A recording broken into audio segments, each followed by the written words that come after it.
What's up, everybody? Ryan the Mighty Quinn here, the Cornerman _MMA. A great main event just got announced for the end of April. I do love lately how the UFC's been announcing fights, within 6 to 8 weeks of the fight happening. It never used to be like that. I love that these fighters are staying healthy, they're staying in shape, and they're able to do this. They're getting it. Bam. Love it. All right, so we have the 8th ranked lightweight in Arman Tsarukyan versus the 13th ranked lightweight Renato Moicano. I wonder how much that's going to change between now and then. It doesn't. I don't think there's any really big lightweight fights over the next 6 weeks. Very interesting. I know this has been happening a lot more lately. Both train an American top team. I know Arman does not train there full time. Moicano does. They do have the same. They have the same jiu-jitsu slash head coach in Marcus Bahumpa Tamada. I wonder. I know that Arman he fought an ATT guy recently, and he didn't do his camp in American top team. Also, that being said, I do know that this has happened prior. Obviously, this happened with Woodley Lawler, and we've done other things. What they do is they set different times aside for the fighters to they don't if they choose to stay, they don't both have to leave. One of them doesn't have to leave. They can just come separate times, separate windows to the day. They figure it out, so there's no stress between the fighters. They do a really good job with it. Or like Armin did prior, you just don't do your camp there. I'm sure there's no hard feelings, just less stress, whatever. Everyone gets it. It's part of the sport. So let's break it down. Who wins and where? Overall striking, got to go to Moicano. He has some of the best boxing and Muay Thai that I've seen, especially at American Top Team. And he's just seeing the dude not just hit pads, but seeing the dude in training. He's just freaking awesome. He knows how to use his boxing to mix in low kicks. It's great. Wrestling, Armin, very strong, very powerful, very explosive when he comes to those takedowns. Does a pretty good job of using traditional wrestling within mixed martial arts. I'll get into that later. Um, Ground is tricky, overall ground. I got the jiu-jitsu, strictly jiu-jitsu going to Moicano, jiu-jitsu black belt, very tricky with that length that he's able to use, grappled him in the past. Armin, his wrestling control though is very good. He's able to chew that clock, as I always say, and he can really just be heavy on you. And he's great with his waist locks when you stand up. He's tough to escape from.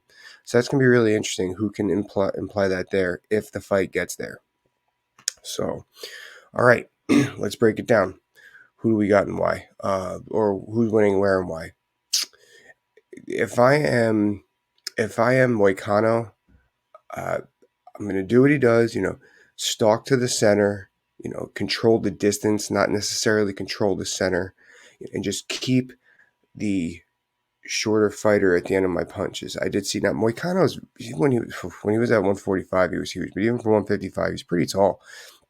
I remember the first time I saw him, I thought he was a 185 pounder. I didn't know who he was. His range, his length, his reach is fantastic.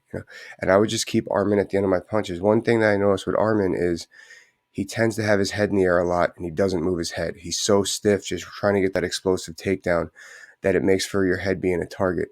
And Moicano can mix that up. Moicano can throw the 1-2s, the low kicks, and not get greedy. Don't throw the middle kicks, which he did very well, against Riddle in his last fight.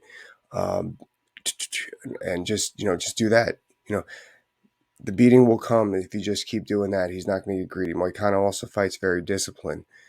And I think that's all he's got to do.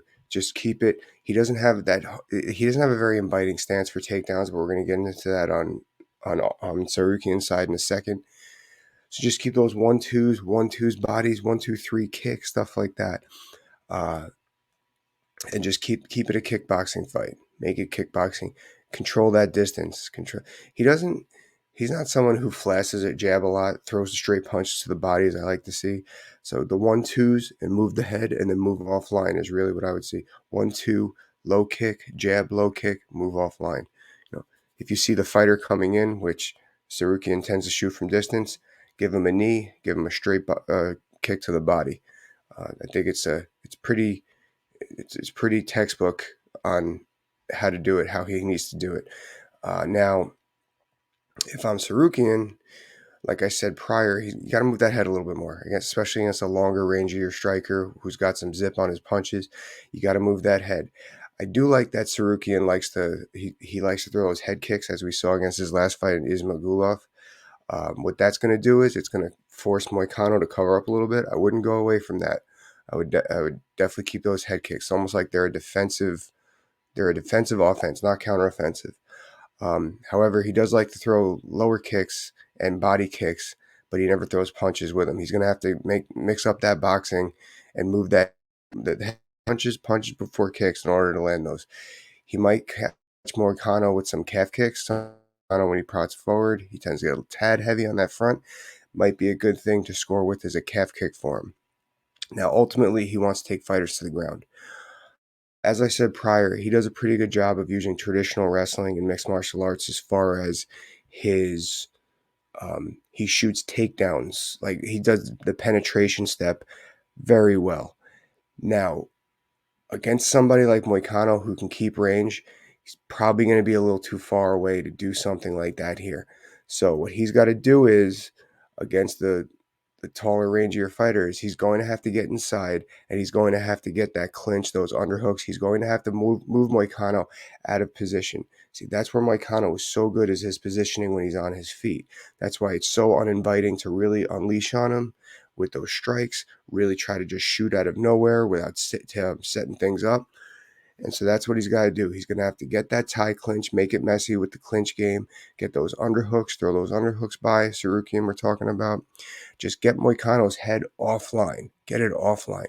Or get Moicano to the fence. That's where RDA had a lot of success taking Moicano down in that brutal fight that he had with him. He got him against the fence. He was able to get Moicano's head out of position, gobble up that double leg, and take him to the ground, which is another good position where Tsarukyan would be, is holding the fighter against the fence in that 90 degrees fence canvas area and try to control the fight.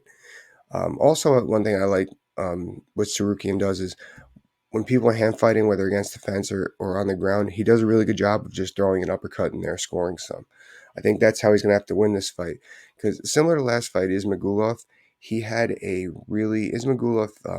a very similar stance / body type to Moicano, not the level of striking, but which is why Tsarukyan's going to have to get in that clinch game, use that to take him down. But on the ground, same, where he rids Ismagulov off, got that tight waist, throw some punches in there.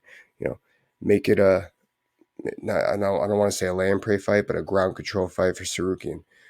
Now, okay, MMA cornerman adjustments. So MMA coaching adjustments. So obviously, if I'm Moicano, I'm losing this fight against the fence. I think I'm getting taken down. I'm standing up. He has pretty good stand-ups. He's not going to play jiu-jitsu on the ground. It's 2023. So what does he got to do in order to avoid getting shoved up against the fence or being put on his butt against the fence? Obviously, he should be working his pummeling, his hand fighting against the fence in this camp. Sure, he is. He's got a lot of great wrestling coaches over there. And I want to see him. I would want to see him jab a little bit more. Keep him at range. Jab, jab, jab. Right, left hook, and then body kicks. Remember, we're losing now, so we got to take a little steam off that. Now, the body kicks got to really be set up well, because someone like Arman, who's so wrestling favored, he's going to try to gobble that up and eat it in order to get the takedown with it. So right hand, left hook, body kicks, 1, 2, move offline a little bit more aggressively and just keep that volume up with the striking. Or if he tends to have some success with the clinch, in the meantime, because Arman does shoot far away, you could try to time a front headlock, do some damage, get that guillotine. So if I'm him, I'm just going to activate those punches a little bit more. I'm just going to really higher volume with my striking. Higher volume, try and score on Tsarukyan. Make this adjustment by the end of the first round. Don't let 2 rounds slip away where you got to knock him out. Or, I'm sorry, 3 rounds. But either way, I would still make this adjustment at the end of the first round. Now, for Tsarukyan's corner and himself, he's probably just getting tagged up. He probably can't, if he's losing this fight, he's probably getting tagged up. He can't cover the distance to try to get the takedowns. He's having a hard time getting a clinch. So now what does he got to do? move that head. Like I said, he's got to move that head off the bat, no matter what the game plan is.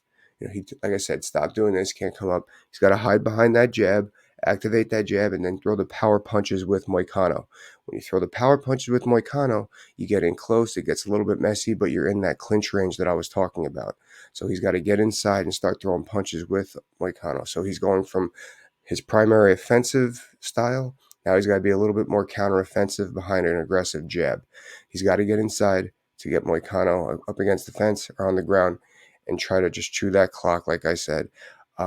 Try to set up in half guard if he's off the mat, or set up or is off the mat or even against the fence. But half guard is probably his best bet to control the longer range of your fighter here. Anyway, it's a great fight. We'll see if they're both ranked top 10 come fight night. But yeah, top 15 now, top 13 now. Really looking forward to it. Another one great